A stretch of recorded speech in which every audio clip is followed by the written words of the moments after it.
Welcome back to tutorial 6 of this course. But we are left with one problem from the previous tutorial, which was on flow duration curve. So flow duration curve is used to understand stream flow variability.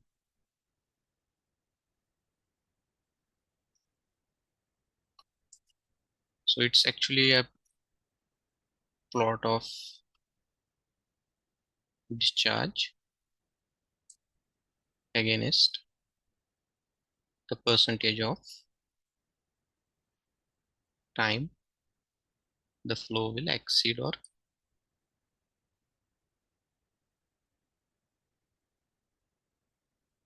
equal. So if you look into the flow duration curve, so this is from here you will be having a probability of exceedance.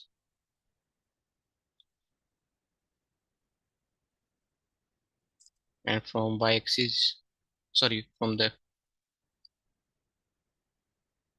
x-axis, so this is going to be the discharge on the x-axis, and y-axis it will be the probability of exceedance.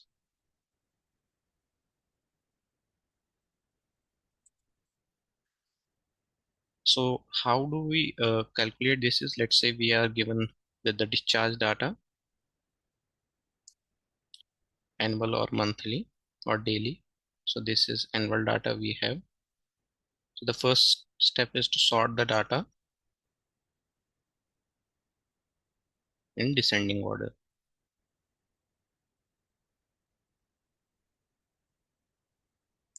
The very next step is going to be to calculate the probability. Probability will be equal to m divided by n plus 1 into 100. So this is in terms of percentage, where m is going to be the rank. So let's say you have discharge, you have made the descending series of discharges 550, 20, 10, 5, 3. You will start numbering from 1, 2. This is going to be your m, the rank, 3, 4, 5.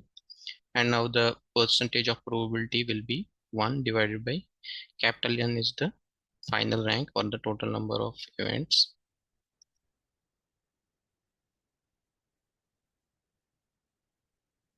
So this will be 1 divided by 5 plus 1 into 100, and similarly so and so. So this is how we derive the flow duration curve. So the problem was the daily flows of a river of 3 consecutive years are given in the table. For the convenience, the discharges are shown in the class intervals and the number of days the flow belonging to the class is shown. So we need to calculate the probability or the discharge corresponding to 50 and 75th percentile dependable flow for the river. So in short, we first will sort the data, then we will calculate the probabilities, and the next step will be to calculate flow duration curve, can name it as FDC, and then we can interpolate the value for 50th percentile of probability and 75th percentile of probability. So for this, I will show the Excel sheet.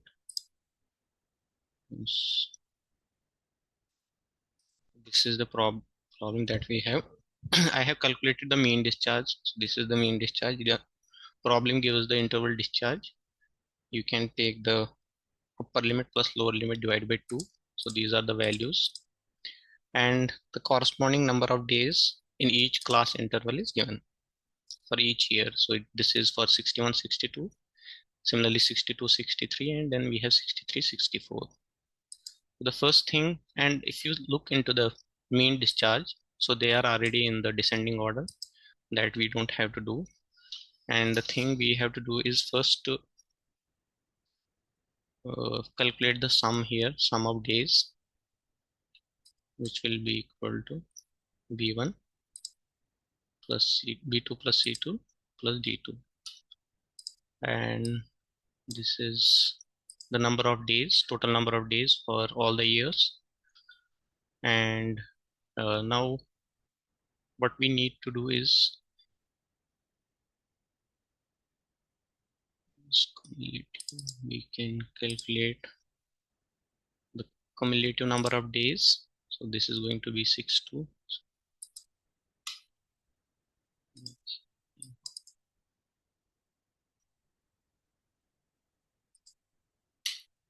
Then this is going to be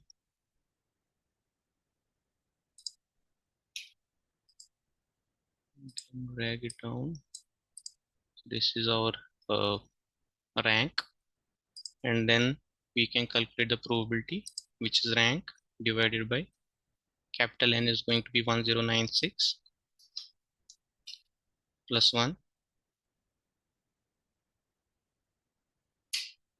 So this is your probability corresponding to each discharge. Now we can calculate probability in terms of percentage also. So this is going to be equal to the value here, multiply by 100. This is your probability on probability of accidents. And now we can also plot the flow duration curve. This is going to be your flow duration curve, and in this we can convert the y-axis or x-axis both in the log. That's not required for us. This is the simple flow duration curve. You can here clearly see this is going to be so yeah, the events which have very high duration, which is on the x-axis. If you take 140, 120, the probability corresponding to high discharge is going to be very low. This is how the computation of flow duration is done, and through this we can understand the variability among the discharge across the years. Now the question asked is to calculate the discharge when the discharge value which exceeds 50% of the probability. That's your y-axis is going to be nearly 50%, which is here. So roughly here around, and corresponding this we need to calculate the discharge, and similarly we can calculate for 75th percentile, which is going to be here, and corresponding this we need to calculate the discharge, and we can do the interpolation between the values here. I will show you the computation.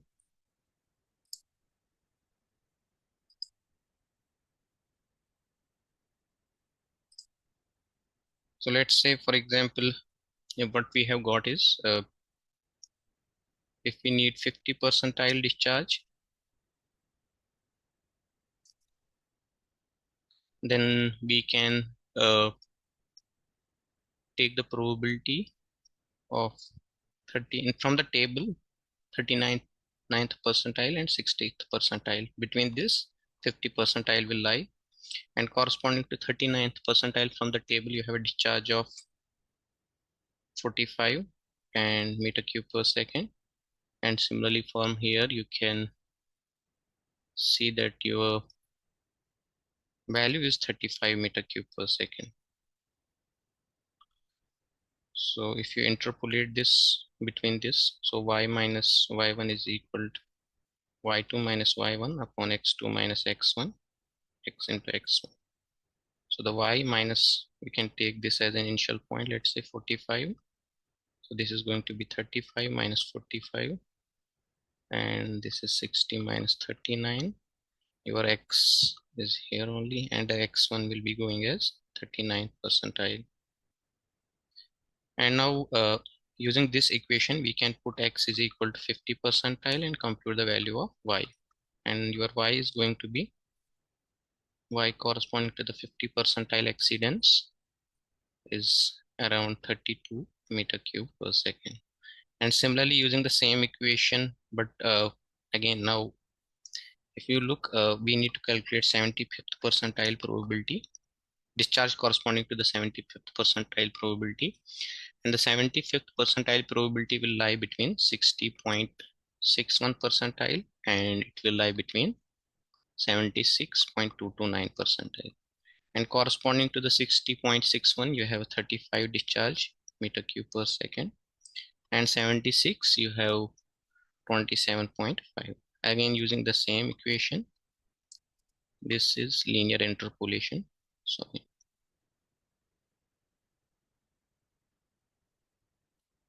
y minus y1 you can take as 35, 27.5 minus 35, and your x2 is going to be 76.229 minus 60.61, and you multiply this with the x minus x1 is 60.61. Now you put the value of x to be 75th percentile, and you will get the discharge corresponding to the 75th percentile from this equation, and the value comes out to be 24 meter cube per second. So other way is that, let's say you have a plot, the one we plotted. So from here you had a discharge value, and from here let's say you have a probability of exceedance. So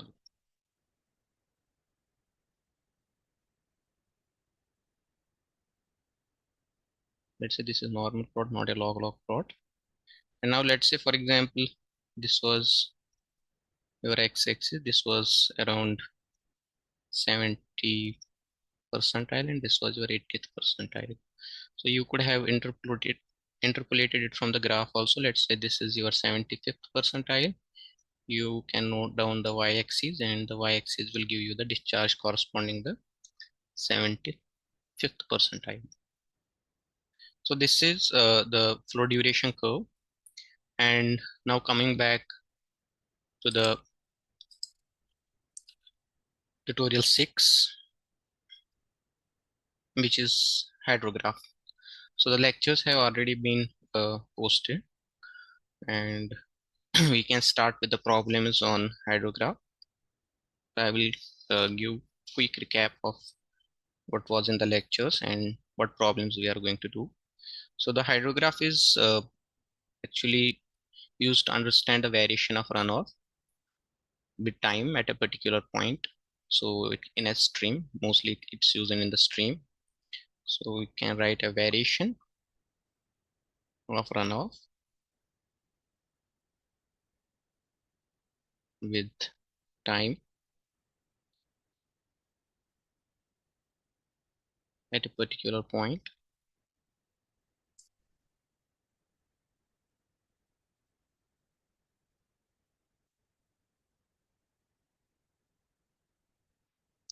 Now this hydrograph, if we take the simple hydrograph, simplest form of the hydrograph, so it's, you have the time in hours, and you have the discharge. So this is going to be your the simplest hydrograph. This hydrograph is mostly corresponding to the single precipitation event. If there are multiple rainfall events or precipitation events, your hydrograph is going to be multi-peaked. So it is just like this. There will be two peaks because of two events happening over that catchment. Now in this hydrograph you have different important segments of this hydrograph. I will try to explain each of them one by one. So let's say this is your starting point of the hydrograph. I will mark it M. Then you have A. Then you have point B, point P, point C, and the point D. Similarly, this is point N. So usually this line, if I connect the horizontal line A to D, so this is your base flow. We have discussed it in the last lecture. What is base flow? Base flow is the component of the precipitation which takes a lot of time to join the stream as compared to the overland flow or surface flow. And if we remove the base flow from the runoff, we get the direct runoff hydrograph or direct runoff.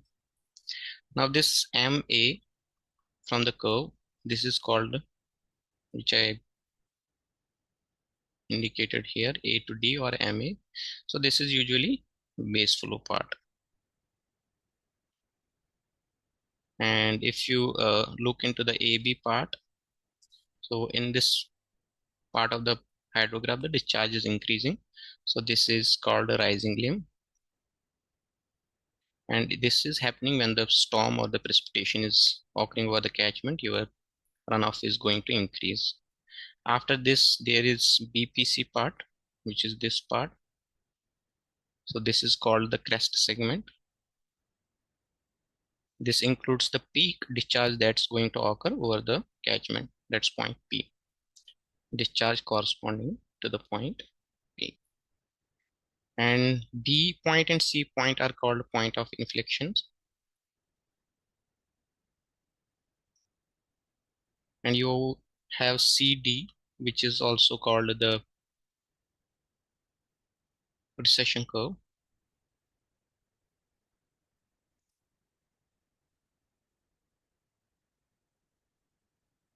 So in this part C and D, the discharge starts decreasing because earlier what happens is the precipitation occurs, the storage starts filling in the catchment, and when the precipitation stops and the storage is almost half or completely full, then this water comes out, and as this water starts leaving from the catchment, the discharge is going to decrease with time.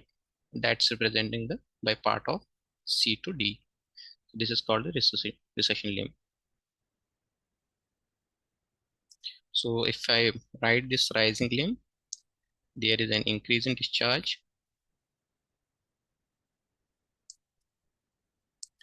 due to gradual building of storage. And this is mainly the function of storm that's going to occur. It will depend upon the catchment characteristics, but the major factor that is going to influence the part AB is going to be the type of the storm that's going to occur. And similarly, if we look into this part, which is the crest segment, so this will, as I already mentioned, this will provide information related to peak flow. And at the end, we have the recession curve. So this is the depletion of the storage. This gives the information related to when there is no precipitation, the runoff is going to decrease with time. Now, particularly focusing on this recession limb. So this is mainly affected by the catchment characteristics.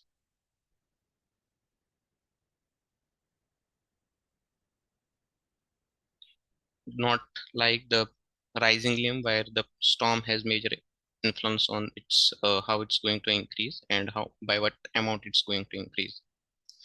And this recession discharge QRT is given as QR naught KR whole raised power time.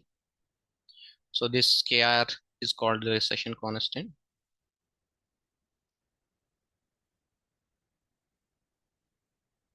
This is less than 1. And this QRT is the discharge at time t. And if you look into the QR naught, this is going to be the discharge at point of C, which is the inflection point. So if you look into the hydrograph, this is your hydrograph, this is your discharge, this is your time, though this is point C. So this equation is applicable from the point T to the point D. So then the recession occurs. So and Q R naught is the discharge corresponding to this point. So this equation is used to understand the recession limit, and this Kr,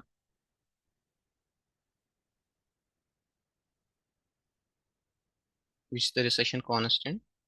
Let's say there are different parts of or different ways through which the runoff is coming. One can be the surface flow, another way through which the water is coming is the interflow or the groundwater flow. At that time, this Kr depends upon the recession coefficients of three different flows that are coming out of the catchment. So this is going to be the surface runoff coefficient due to the surface storage. This is due to the interflow, and this is due to the groundwater. And they have specific range. Let's say this range is 0.05 to 0.20. Similarly, for interflow, it's 0.5 to 0.85. And for groundwater, this is going to be 0.85 to 0.99.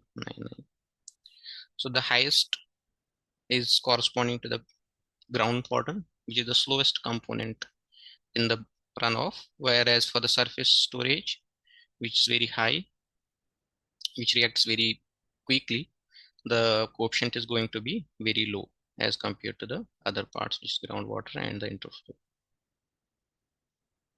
And now this equation that you have for the recession flow, I can write this equation in terms of QRT is equal to QR naught e raised power minus alpha T also.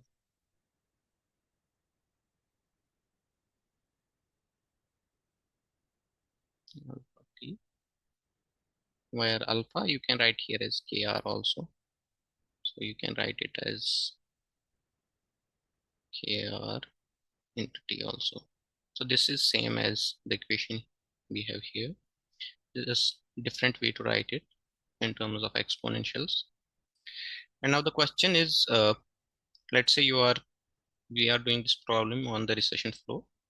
The discharge in a stream is measured at a gauging station on March 1st and was recorded as 120 meter cube per second. And later on March 21st, the discharge was measured again and it was recorded as half of it.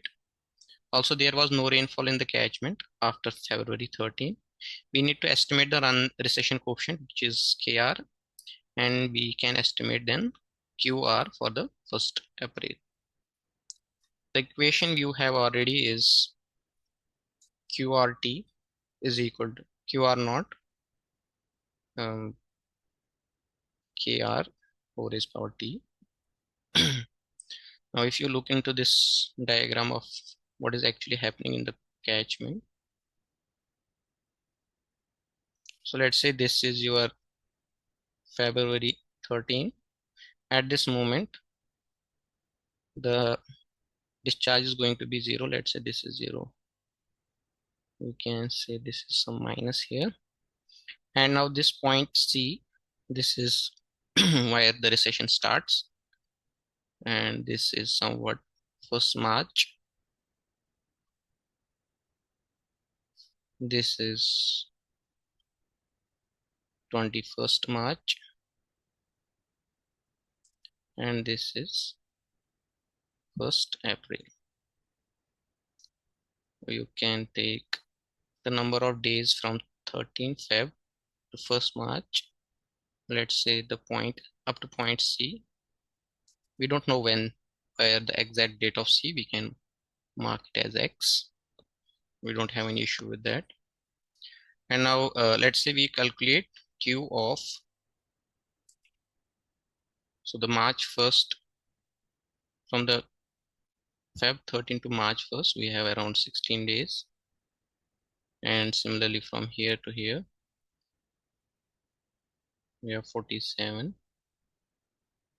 And from 13 Feb to 21st March, you have 36 days. I will write it here.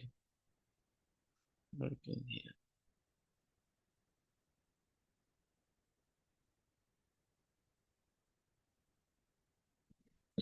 Now K47 is given by QR naught KR 4 raised power 47, and for T47 we can mark it as for some, and similarly for Q16, which is given as QR naught K raised power T of 16. Now if you look into this equation, so the time that you have here is the time from point C, which we don't know because we don't know exact date of point C, but you can do one thing is, let's say for example T47, which is the 21st, sorry, which is the 1st April.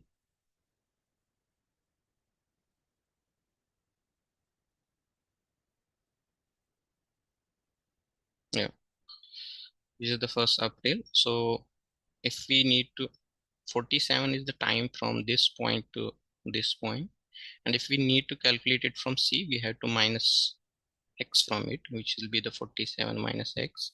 Similarly T16 will be 16 minus x. So this is one equation. We can write Q50, divide this Q16.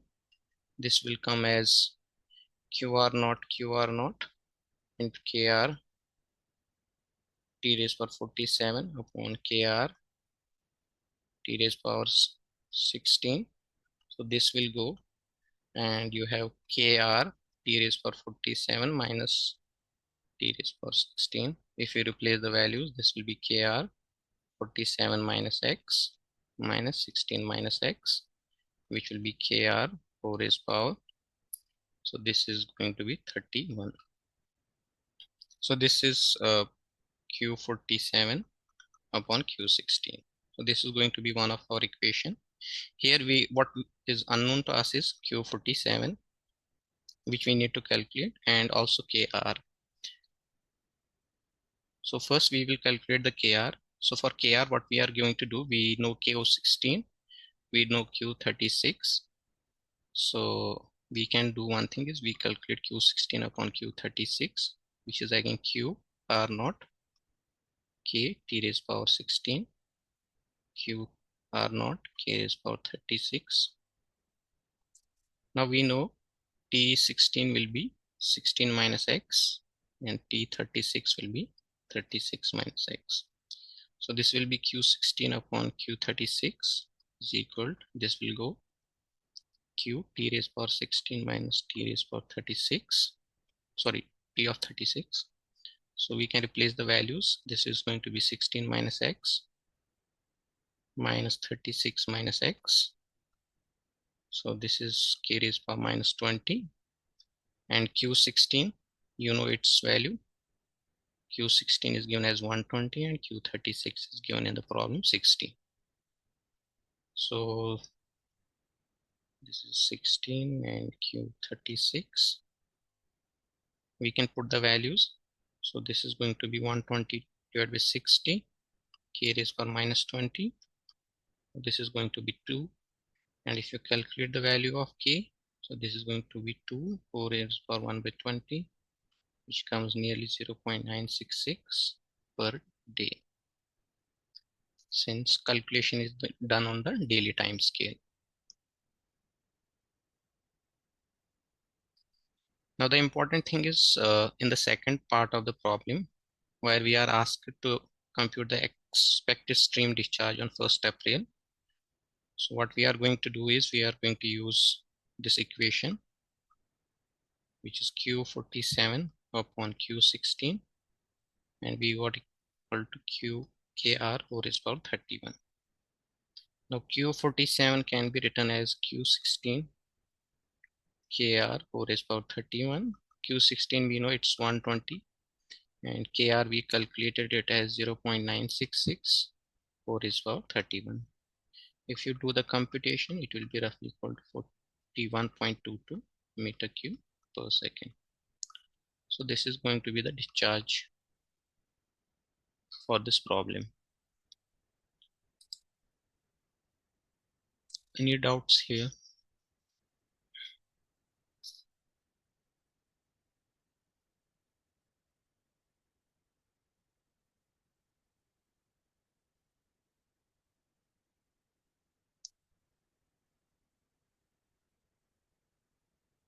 So if not, then we can start with the next part of the hydrograph, which is uh, separation of base flow.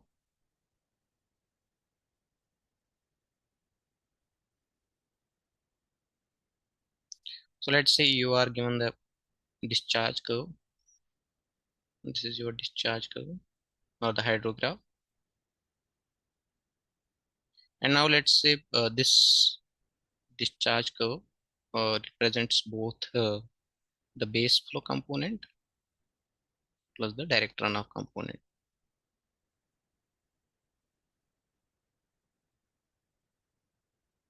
Now, sometimes you are required to only calculate the direct runoff component and you don't need the base flow component. So in order to remove the base flow using the hydrograph equation, so we have three methods. One method is, it's called constant line method.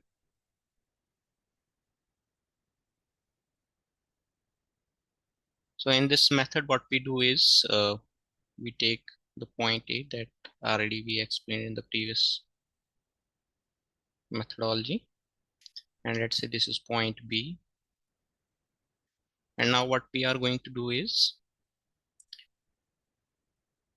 we need to first locate this point B, where it is going to be exactly. For that you have an equation N 0.83 A raised to power 0.2, where A is the area of catchment and this area is going to be in kilometer square. The point A can be identified where there is a sharp change in the runoff.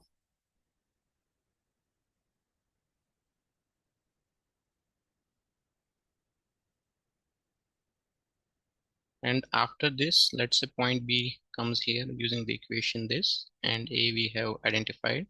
So this point A and B is simply joined by a straight line, and you note the value here. This is going to be your base flow.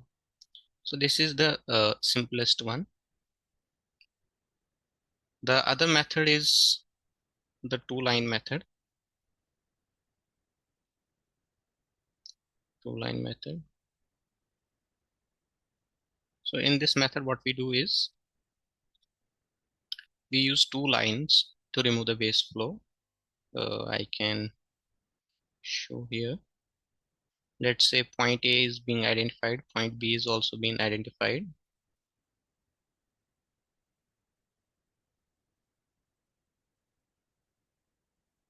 And now this is going to be your peak discharge point P.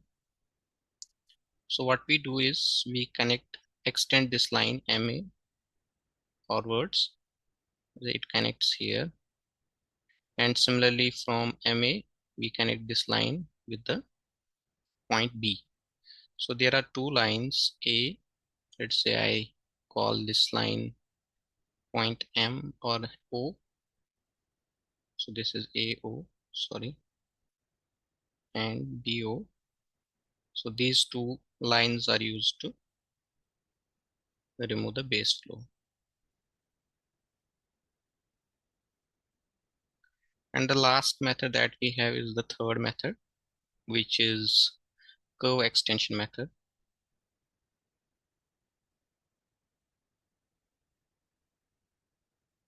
Now this curve extension method, we don't use a straight line, rather we use a curve. How it's done is, let's say this is your point M, this is your point A, this is your point N, and this is your point B here. This is point C. From point C, this point C is the point of inflection, and from this the recession starts. You just draw a line perpendicular to x-axis which crosses the point C, and now what you do is you extend this MA line such that it crosses or connects the line CM, I can, or CX, I can name it, at some point F. And similarly this BN curve can be backwardly extrapolated so that it intersects point F. Now the curve AF and BN or FN can be used to remove the base flow. So the interesting thing is this curve extension method is only used when the groundwater contribution is significant. In those cases, this method is predominantly being used, and it reaches stream weekly. So these are three different methods through which we can remove the base flow from the hydrograph. Now in this tutorial, we are going to mainly focus on the method one, which is the constant line method. If you look into the problem here, so you are given the rainfall of magnitude 3.8 and 2.8, which are occurring on two consecutive 4-hour durations on an catchment with an area of 23 km per square. So they produce a hydrograph of flow at the outlet of the catchment. We need to estimate the rainfall excess and phi index. So this is time of the start and this is your observed flow. So I will show this problem. I will again start the meeting.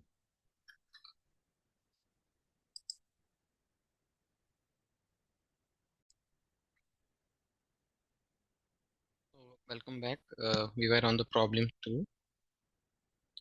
And in this problem, we were given a rainfall of magnitude 3.8 and 2.8 centimeter, which were occurring on two consecutive 4-hour duration on a catchment of area 27 kilometers square. This produces a hydrograph of flow at the outlet of the catchment, and we need to estimate the rainfall excess and phi index. So rainfall in excess we already know from the last lecture, or the phi index is computed by removing the abstractions. And one of such abstraction is the base flow. So from the given hydrograph that we have here, the first point is to remove the base flow, which we are going to remove using the single line method or constant line method. If you remember that for the constant line method, we need to locate the point A and B. For point B, we have equation 0.83, area is power 0.2, where A is the area of catchment in the kilometer square. And in this case, we are given the area, and which is 27. This is going to be A. If we use N here, and this is going to be 0.83 into 27 whole raised power 0.2. This will be roughly around 38.5 hours. And now before going, we will first see how this hydrograph will look like. For this, I'm going to share the Excel.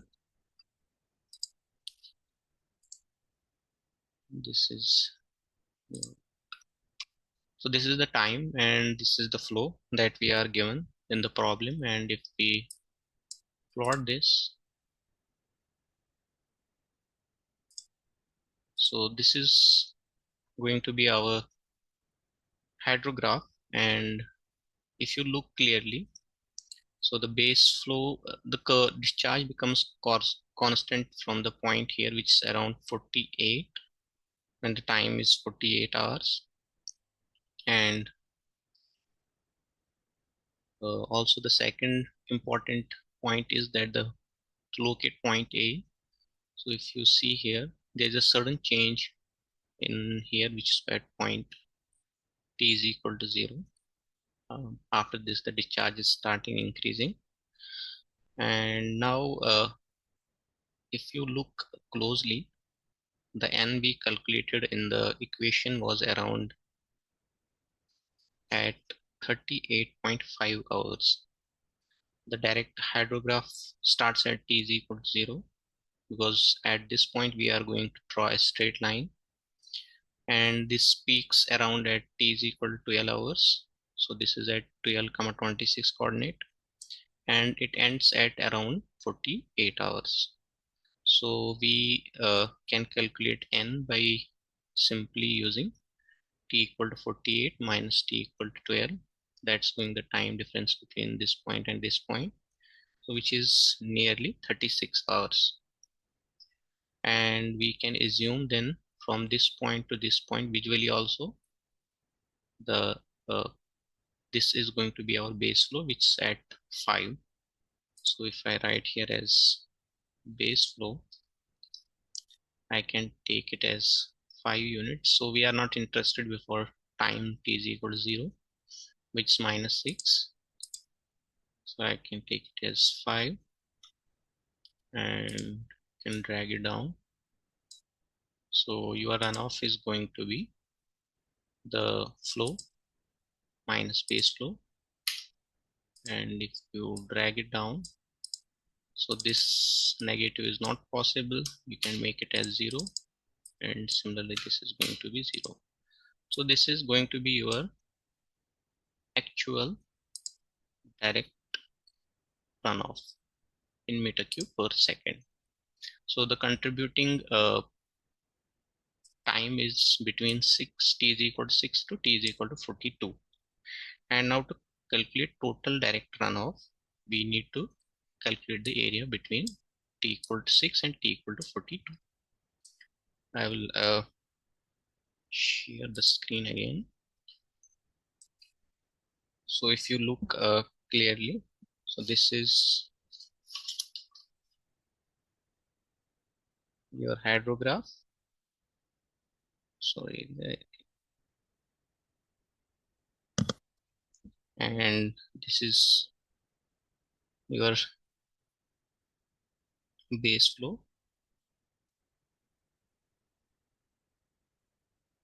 and if you convert this into the direct runoff, this is going to be like this. So this is going to be the 0 direct runoff coordinates. Then you have value of 8, then you have value of 21, then you have value of 16. Similarly, you have value of 11 corresponding to their own time period. This is going to be 7, then 4, then 2, and then 0. Now the total area, so you have you may have heard of Euler's formula. You can directly use that, or you can calculate the area by assuming this as a triangle, then this is a trapezium, and these other all trapeziums, and the last one is again a triangle. So for the triangle, the area is going to be 1/2 of base into height. Then you have trapeziums, sum of parallel sides into height divided by 2. And then this is going to be for all the trapeziums 1, 2, 3, 4, 5, 6, and 7. 6, sorry. For the 7th one, you have again 1/2 of base into height. So this is going to be your, I can use summation here for all the segments. This is going to be your total area. And if you make the calculations, since if you take this x interval, so this is, if you look here, this is 6 hours difference, this is also 6 hour, this is 6 hour, everyone is time step of 6 hours. So the x-axis is fixed for the segment. Now this is going to be your height, and these are going to be your parallel sides. So I can directly take 1/2 of outside from here, also from here and here. Then height is also same, h, and h. This is going to be your time. And then you have base. Base is this. These are parallel sides in the trapezium, and this is base in the triangle. And if you take it, it's going to be 8 plus 8 plus 21 plus 21 plus 16 plus 16 plus 11 plus 11 plus 7 plus 7 plus 4 plus 4 plus 2, and similarly for the last side you have 2. And for the time it's 6 hour, you can take it 1/2 of 60, or you can, sorry, 6 hour, you can convert it into the minutes and then seconds, and you can use these values. 8 plus, this is going to be 29, this is going to be 37, 27, 18, 11, 426 plus 2. If you compute it, it will be roughly 1.4909 into 10 raised to power 6 meter cube. So this is your total direct runoff. Now, if you calculate the runoff depth, depth is simply volume divided by area, and your total direct runoff is 1.4909 into 10 raised to power 6 meter cube. You need to divide it by the area of catchment, which is given 27 into 10 raised to power 6 meters square. So it's given 27 kilometers square. You can calculate it into the meter square. This is roughly equal to 0.0552 meter. Now the another part of the problem is to calculate the phi index, which is here. The phi index, if you remember, so this is actual precipitation that's happening minus the runoff depth, which is here, divided by time. So if you look, the precipitation is happening over 2 consecutive 4-hour duration periods. So the total time will be 8 hours, and the amount of precipitation that's happening is 3.8 plus 2.8. So this is P. So this is going to be 6.6. So your phi index will be 6.6 centimeter. That's the total precipitation. Your P. Then the runoff depth, direct runoff depth, which is 5 point from here in terms of centimeter, 5.52 centimeter. Then you have the time over which it's occurring, that's 8 hours. So this will be 0.135 centimeter per hour.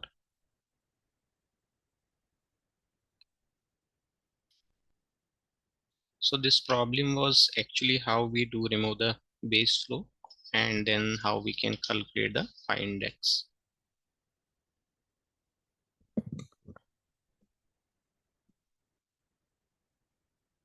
Any problem or any questions on this?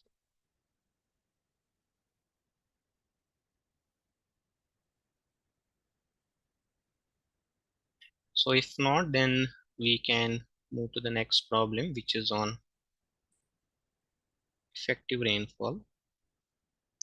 This we have already studied in the last lecture. The phi index also in that lecture only. So I will again explain it. So it's the part of rainfall that directly becomes the runoff.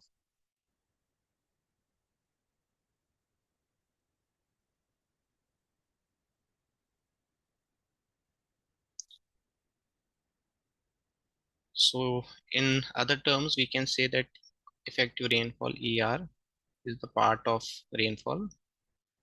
Sorry.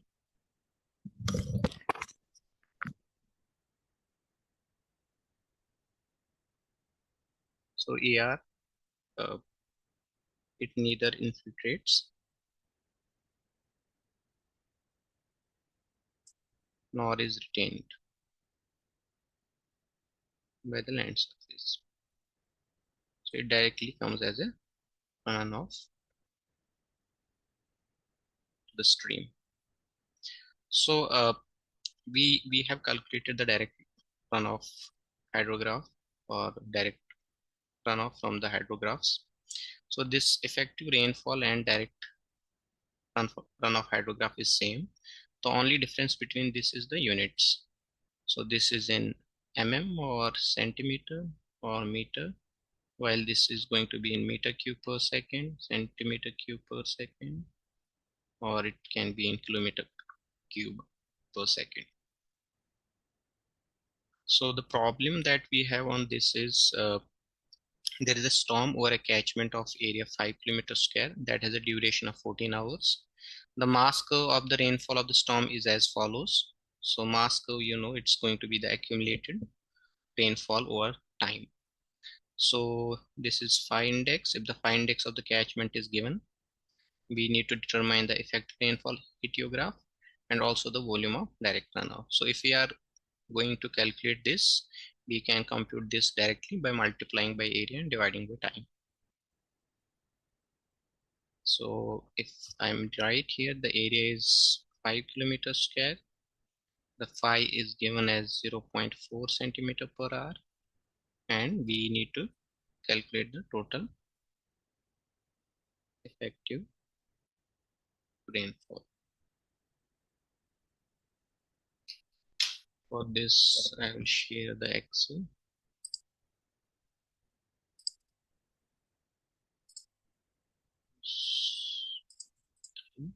So you are given the time, you are given the accumulated rainfall, and the accumulated rainfall is in centimeter as given in the problem. So we will first compute the time interval. That's the difference between previous day and next day, or previous time step and the next time step. And this, for the first, it's going to be 0. And for the second time step, it will be the time step minus the previous time step. And if you drag it down, so it's all are at a difference of 2 hours. And if you calculate, so then this is the accumulated rainfall. We will calculate the actual depth. So for the first time step, it will be 0.6, and for the second, it will be 2.8 minus, we have to subtract the previous since it was given as accumulated. So this is going to be 2.2 if you do it for all the days. So this is going to be the actual rainfall that's occurring between 6 to 8, and similarly 8 to 10, 10 to 12, 12 to 14. Since we are given the phi values, we can compute the phi into delta t. So the phi value is 0.4 centimeter per hour, and we need to multiply it with by the time stamp. So this is going to be your phi. And now we need to calculate the effective rainfall. So the effective rainfall is the rainfall if we subtract the abstractions from the precipitation and whatever is being left there. So the rainfall depth is 0.6, abstractions happening is 0.8. So in this case, we are left with 0 effective rainfall. And similarly here, the depth is rainfall is high and the abstractions are low. So this is going to be, we can subtract it by this. So this is going to be 1.4, and similarly for the next time step up to here, this is going to be your actual depth. And if you look at the next time at the end, your rainfall depth is low and your abstractions are high, so your effective rainfall will be 0. Now to compute the intensity, you just take the effective rainfall, which is in the centimeter only. You need to divide it by the time. So this is going to be your intensity in the centimeter per hour. So this is actually the intensity of the rainfall, that's for the intensity of effective rainfall. And if you need to compute the total effective rainfall, you would just calculate the sum, which is the sum of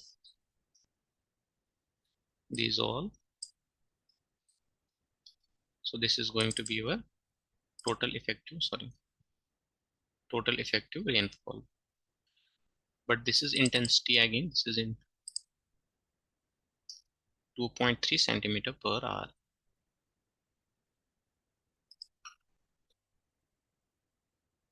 So if I write total effective rainfall we calculated in the centimeter per hour is computed as 2.3 centimeter per hour, and in terms of centimeter we need to multiply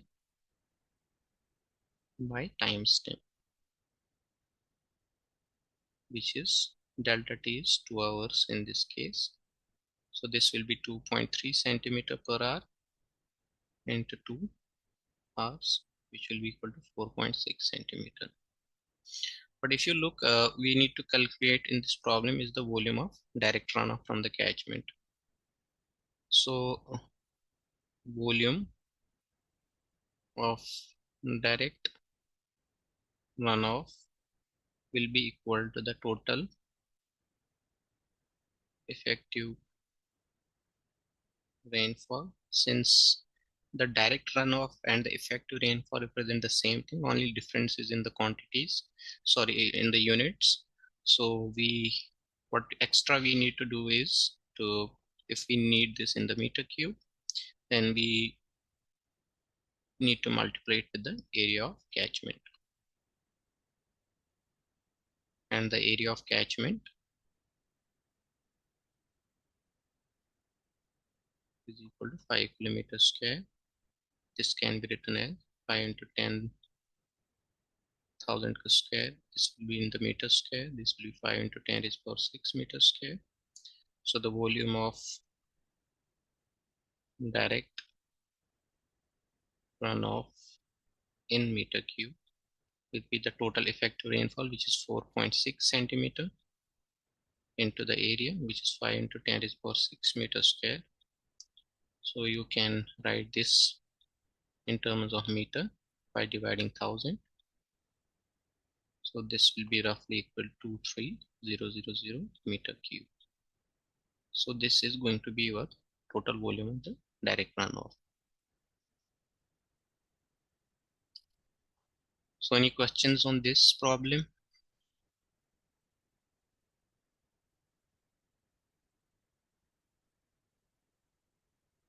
So if not, then we can move to the problem number 4 also. Before that, I will just give a quick recap of unit hydrograph. So normally we went through what hydrograph is and why we use the hydrograph. And after that, we explained the difference in base flow, direct runoff and base flow, and then how we can compute the effective rainfall, and from effective rainfall how we can compute the direct runoff, since both represent the same thing. Now the next thing is the unit hydrograph. Let's say you have some catchment, and in that catchment there is a flood, and you need to predict that flood. And for that flood, what we need to do is, first we need to have some base hydrograph which represents some theoretical conditions, and based on those theoretical conditions we can see the type of storm we have, and from that storm and that hydrograph we can compute the maximum flood that's going to occur. So unit hydrograph is one such type, and it's actually used in predicting flood hydrograph or flood discharge, I can say, from a known storm catchment.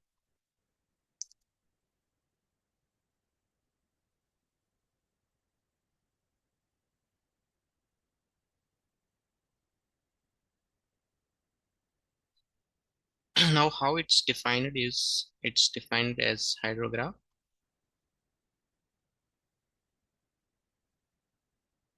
of direct runoff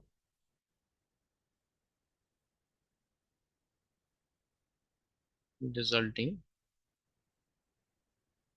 from 1 unit depth of 1 unit, I can say 1 centimeter of rainfall excess. So the if I put it into the simple words, so it's actually the same runoff that we have estimated and computed earlier, but here only thing is that the rainfall we are having is 1 centimeter depth, but there are some assumptions. One is that this rainfall occurs uniformly over the catchment.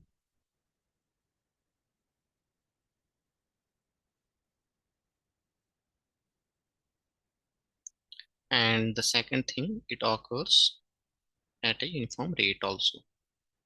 So uniform rate, we can say that intensity is fixed, and that intensity is going to be 1 by d. So 1 is the depth of rainfall, d is the duration, and this is 1 by d centimeter per hour. Now there are certain properties of this, limitations or of also this for the unit hydrograph. One such limitation is already in the definition only, which is it's assumed to be uniform, and second is the uniform rate, which does not happen actually in the catchments and the basin. Whereas considering the properties, the first property is the time invariance. So what the time invariance say is that your unit hydrograph, I can see UH now, so it remains same for a given ER, which is effective rainfall. So irrespective of when it occurs. So whether it occurs in summers or in winters, so it does not depend on that factor. So what it depends upon is actually you have the 1 centimeter rainfall, it's occurring uniformly and it occurs at a uniform rate over that catchment, particular catchment. Now the second property is the linear response. Linear response, say let's say there are two inputs. One input is x1t and second is your x input. Input here is the precipitation that we have or the storm, and from x1t you have an output, that's the unit hydrograph value is going to be 1 y1 of t, and similarly for the second storm you have y2 of t. Then from the definition and from the properties of the unit hydrograph, if you combine this input response, both are occurring together over that catchment, both events or the precipitation, your output is also going to be add up in the similar fashion.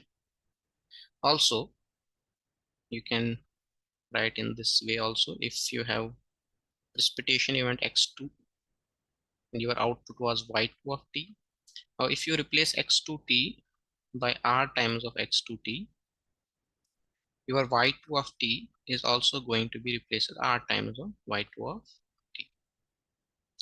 So these are a few properties of these unit hydrographs, and now we look into the problem number 4 and we see how this property works. So you are given an ordinate of a 6-hour unit hydrograph for the catchment. We need to calculate the ordinates of the direct runoff hydrograph due to the excess rainfall of 3.5 centimeter occurring in 6 hours. So you have a catchment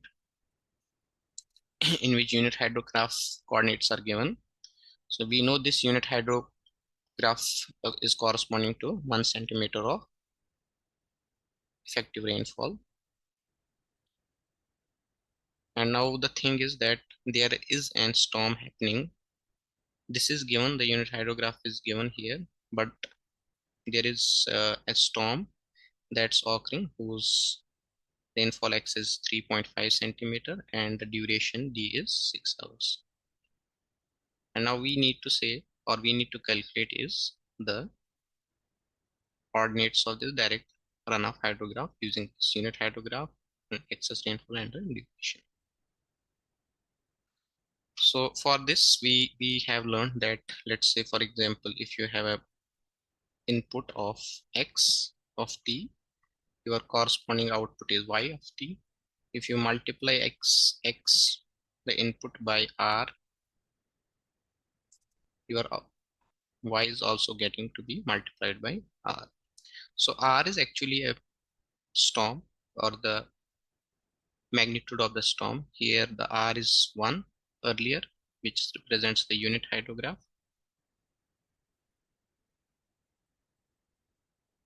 Now if you look into this case, R changed from 1 to 3.5 centimeter. So your R is now 3.5 centimeter, and we need to calculate the response. So the response is simply you take the ordinates of unit hydrograph, you directly multiply them by 3.5 centimeter. You will be getting the output. So you take the Y ordinates unit hydrograph, which is given. So your Y ordinates of DRH will be 3.5 times the ordinates of unit hydrograph. So let's say this is x1, y1, y2, y3, y4, y3, and y4. I will show this in the Excel.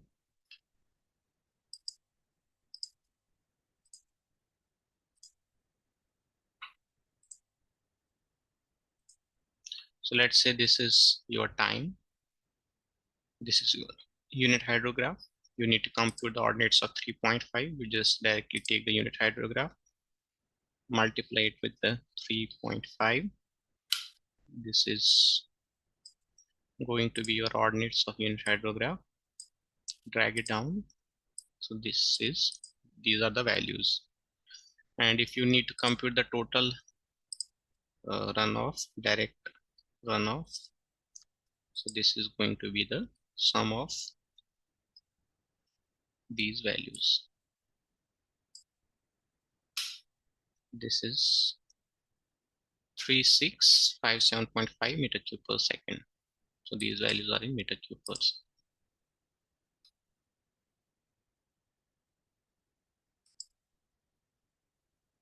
So any questions on this problem?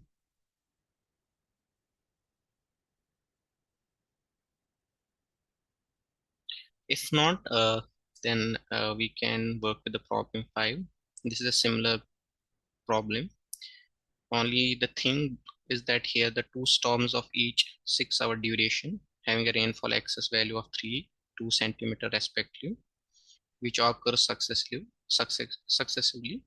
The 2 centimeter effective rainfall follows the 3 centimeter. So there is first the 2 centimeter is occurring rainfall, and then we have the 3 centimeter rainfall. The 6-hour unit hydrograph of the catchment is same as was in the previous problem 6. I can say the problem 4. We need to calculate the direct runoff hydrograph. Before going to the computation, there are some interpolations which I have done. One is, let's say here the time difference is 3, here it's 6. So we interpolate the values at 21. So the time difference becomes 3 hours. Similarly, we can interpolate the value at 66 because here the time difference becomes 9. And similarly, we can, yep, this is the two interpolation that we need to do. I have done this already in the problem, and we can start with the problem.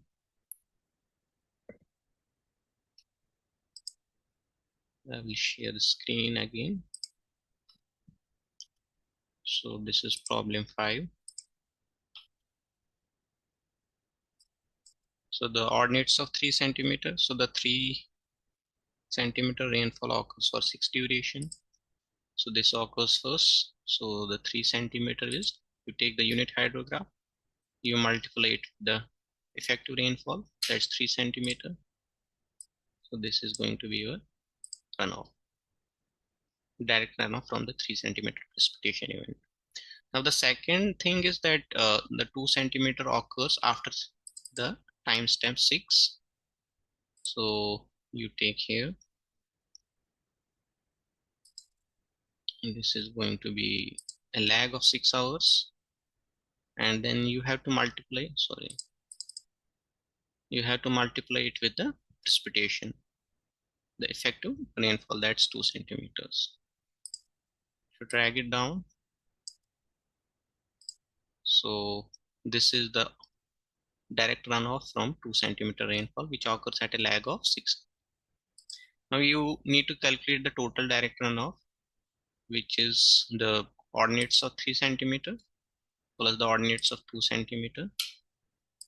If you drag it down, so this is going to be the runoff corresponding to the two events, which is the 3 centimeter that occurs for first 6 hours, and then the 2 centimeter event which occurs after the 6 hours the precipitation starts. And these are the total runoff or the total direct runoff ordinates corresponding to both events. So this question actually uses the concept of the linear response. You are given the input x1t and then you are given as an input of x2t. The only difference is the lag of 6 hours in the case of second event duration, because it occurs after the 6 hours after the rainfall has started, which is the 3 centimeter rainfall. So I hope this problem is clear. Any questions?